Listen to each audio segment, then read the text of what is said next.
प्यारे विद्यार्थियों नमस्कार। स्वागत है आप सभी का आपके अपने चैनल गोल्डन पाठशाला में। दोस्तों आज की वीडियो में कक्षा 8 के विद्यार्थियों के लिए अर्धवार्षिक परीक्षा 2024 विषय हमारा इतिहास एवं नागरिक जीवन का संपूर्ण प्रश्न पत्र सॉल्व करेंगे। आप सभी लोग वीडियो को लास्ट तक जरूर देखिएगा। प्यारे बच्चों ये प्रश्न पत्र आपकी परीक्षा के दृष्टि से काफ़ी महत्वपूर्ण है। अगर आपके विद्यालय में NM01 कोड का प्रश्न पत्र आता है तो सेम यही प्रश्न पत्र आएगा। अदरवाइज इसे आप एक मॉडल पेपर की तरह तैयार कीजिए ताकि अर्धवार्षिक परीक्षा में आपके अच्छे अंक प्राप्त हो सकें। तो आइए बच्चों वीडियो को शुरू करते हैं। सबसे पहले आपको 2.5 घंटे का टाइम मिलेगा, ध्यान रखना है, और इसी के अंतराल में आपको क्वेश्चन पेपर सॉल्व करना होता है। पूर्णांक आपका 50 का रहेगा और नोट दिया गया है सभी प्रश्न अनिवार्य हैं। दोनों खंडों से प्रश्न करने हैं। यहाँ पर 2 खंड दिए गए हैं। पहला इतिहास आपका है, उसके बाद आपका नागरिक के प्रश्न दिए गए हैं। तो पहला प्रश्न बच्चों है बहुविकल्पी। इसमें 3 प्रश्न दिए गए हैं और तीनों के प्रश्नों के जो सही उत्तर हैं वो अपनी कॉपी पर लिखना है। का प्रश्न है इंडियन काउंसिल एक्ट पास किया गया 1892, 1861, 1883 या फिर 1885।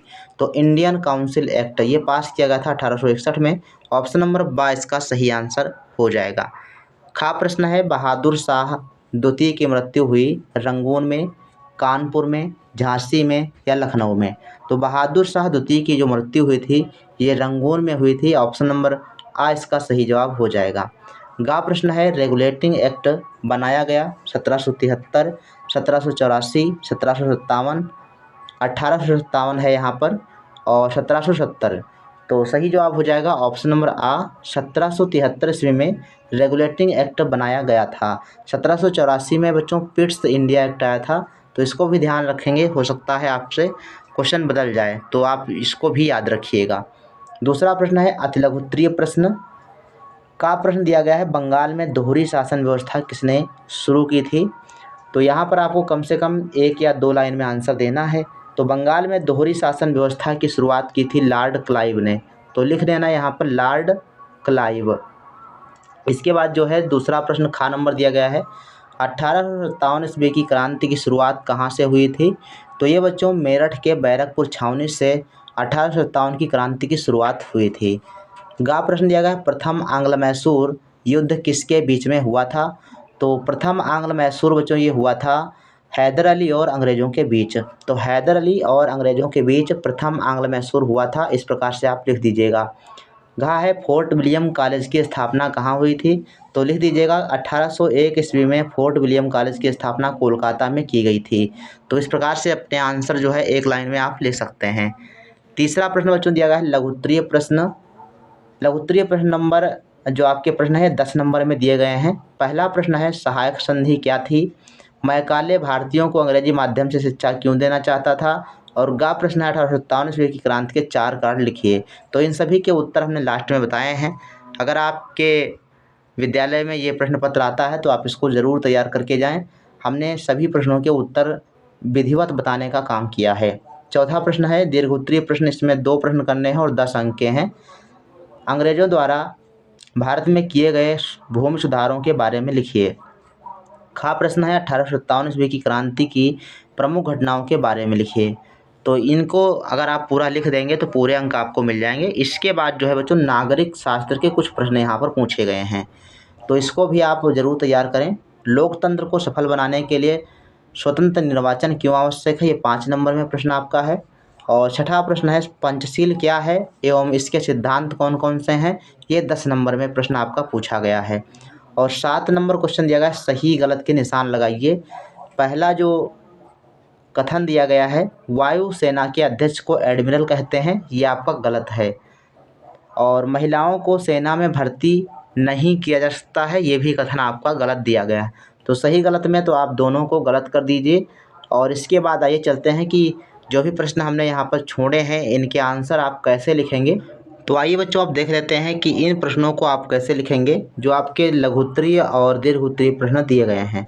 तो बच्चों लघुत्तरीय प्रश्न में आपका पूछा गया था कि सहायक संधि क्या थी। तो इसका उत्तर आप यहाँ से लिख लीजिए। सहायक संधि के अंतर्गत देशी राजाओं पर यह दबाव डाला गया कि वह अंग्रेज़ों के संरक्षण में आ जाएं और उसके बदले में अंग्रेजी राज्य उनकी आंतरिक सुरक्षा एवं बाह्य शक्तियों से रक्षा करने का उत्तरदायित्व अपने ऊपर लेगा। तो ये आप जो है सहायक संधि के रूप में लिख सकते हो। आपको पूरे अंक यहाँ से आपके मिल जाएंगे। इसके बाद बच्चों प्रश्न पूछा गया था कि मैकाले भारतीयों को अंग्रेजी माध्यम से शिक्षा क्यों देना चाहता था। तो इसका आंसर आप यहाँ से लिख लीजिए। अंग्रेज शासकों प्रशासकों ने भारत में आधुनिक शिक्षा का प्रचार प्रसार इस उद्देश्य से किया था कि अंग्रेजी शिक्षा प्राप्त भारतीय उनके समर्थक बन जाएं। अंग्रेजी भाषा के रूप में उन्हें संपर्क भाषा प्राप्त हुई, जिसके परिणाम स्वरूप वे अंग्रेजी साहित्य के संपर्क में आ गए या आए। मैकाले ने जब अंग्रेजी साहित्य की शिक्षा और अंग्रेजी माध्यम शिक्षा देने की नीति बनाई, तो उसका उद्देश्य था कि शिक्षा से ऐसे व्यक्ति तैयार हों जो आत्मा और आस्था से ब्रिटिशवादी हों। मैकाले का अनुमान बहुत हद तक सही भी था। तो इस प्रकार से इसका आंसर आप लिख लीजिएगा।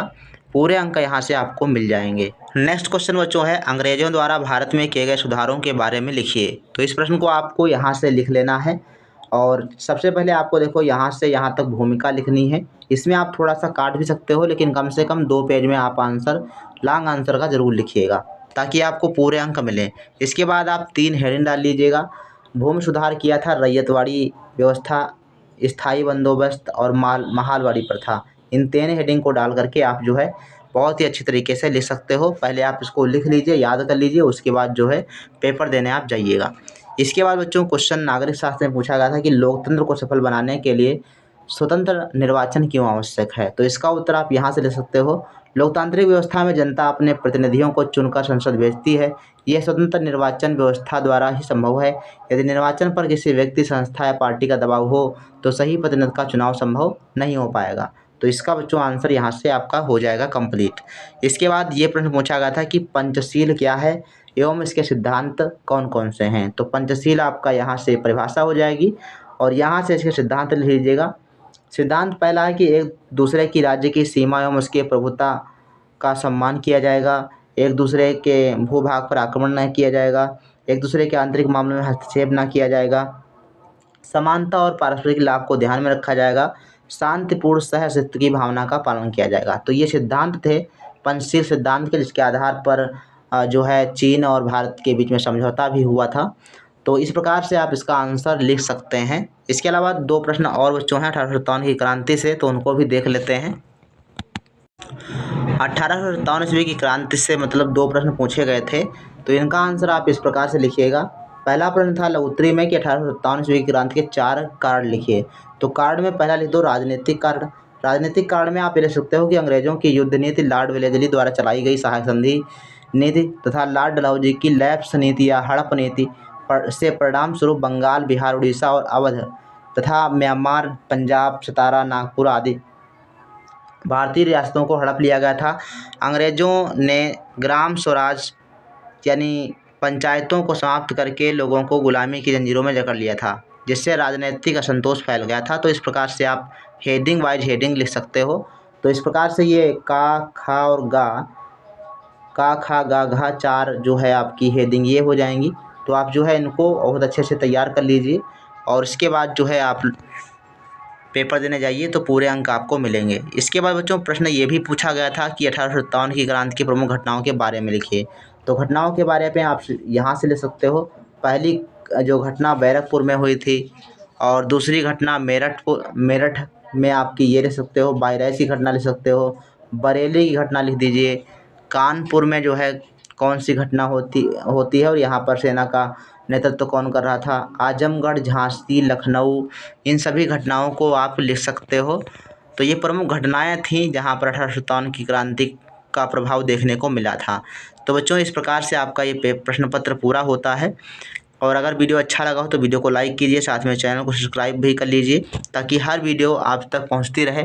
और राष्ट्रीय आय योग्यता आधारित छात्रवृत्ति परीक्षा में अगर आप फॉर्म भरे हैं तो आप उसकी तैयारी भी कर सकते हैं। चैनल के माध्यम से निःशुल्क तैयारी करवाई जाती है, रेगुलर क्लासेज हो रही हैं। आप लोग मेहनत कीजिए ताकि अच्छे से आपके अंक आएँ और आपका सिलेक्शन हो, आपको 48,000 रुपये मिलें, यही हमारी कामना है। मिलते हैं फिर नेक्स्ट वीडियो में, तब तक के लिए धन्यवाद। जय हिंद, वंदे मातरम।